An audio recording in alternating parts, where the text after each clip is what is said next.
হিন্দুদের তীর্থস্থান চন্দ্রনাথ পাহাড়ের অবস্থান চট্টগ্রামের সীতাকুণ্ড উপজেলায়। আর এই সীতাকুণ্ডের ইতিহাস হাজার বছরের পুরনো। হিন্দু ধর্ম ও পুরাণের একটা অংশ জুড়ে সীতাকুণ্ডের কথা বলা আছে। সীতাকুণ্ডের নামও হিন্দু ধর্মের সঙ্গে ওতপ্রোতভাবে জড়িত। অতীতে বৌদ্ধ ও মুসলিমরা সীতাকুণ্ড শাসন করেছে। হিন্দু ধর্মের সীতাকুণ্ডের আখ্যান এবং সীতাকুণ্ড উপজেলার হাজার বছরের ইতিহাস সম্পর্কে জেনে নেওয়া যাক। সীতাকুণ্ডের নামকরণ নিয়ে বেশ কিছু মত রয়েছে।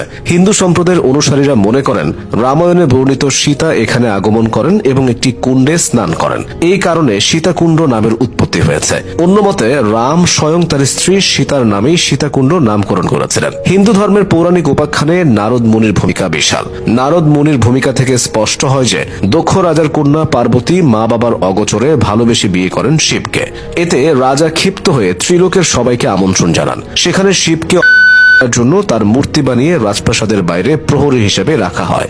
নারদ মুনি থেকে পার্বতী এ কথা জানতে পেরে নিজেরা দেখতে যান এবং লজ্জায় অপমানে দেহ ত্যাগ করলেন। পার্বতী বেঁচে নেই জেনে শিব পার্বতীর মাথায় নিয়ে প্রলয় নাচন শুরু করেন। এক পর্যায়ে 52 খণ্ডে খণ্ডিত পার্বতীর দেহ 52 স্থানে পড়ে 52টি তীর্থকেন্দ্রের উদ্ভব হয়। তার মধ্যে সীতাকুণ্ড একটি। পার্বতীর উরুসন্ধির অংশ সীতাকুণ্ডে পড়েছিল বলে কথিত আছে। প্রাচীন ধর্মগ্রন্থ ও ইতিহাস ঘাটলে জানা যায় প্রাচীনকালে সীতাকুণ্ডে মহামুনি ভার্গব বসবাস করতেন। অযোধ্যার রাজা দশরথের পুত্র রামচন্দ্র তার বনবাসের সময় এখানে এসেছিলেন। তারা আসবেন জানতে পেরে মহামুনি ভার্গব তাদের স্নানের জন্য 3টি কুণ্ড সৃষ্টি করেন এবং রামচন্দ্রের এখানে ভ্রমণকালে তার স্ত্রী সীতা এই কুণ্ডে স্নান করেন।